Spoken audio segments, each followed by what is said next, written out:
छेड़ देगा ना उसको। डॉक्टर जब छेड़ेगा तो फिर ऐसा छेड़ेगा। डॉक्टर से मुझे याद आया, कल मेरा वो एक क्लिप में सुन रहा था जिसमें मैंने लोगों को तरगीब दी है कि जानवरों की चर्बी खाया करो। ये कंपनी का नाम नहीं लेना चाहिए, कुकिंग ऑयल छोड़ दो। नीचे किसी डॉक्टर के कमेंट्स थे कि एज ए डॉक्टर मैं मुफ्ती साहब की बात से एग्री नहीं करता। डॉक्टर कह रहे हैं कि जानवरों का फैट नहीं खाओ, कुकिंग ऑयल खाओ। जब और कब्रिस्तान तेजी के साथ आबाद होंगे ना, तो नई रिसर्च सामने आएगी कि ये जानवरों के फैट से अवॉइड करने की वजह से ये मसाइल खड़े हो रहे हैं।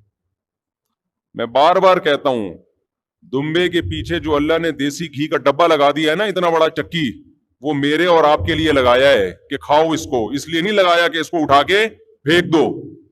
अल्लाह डालडे का जिम्मेदार नहीं है, अल्लाह उस चक्की का जिम्मेदार है जो उसने दुम्बे के पीछे पैदा की है।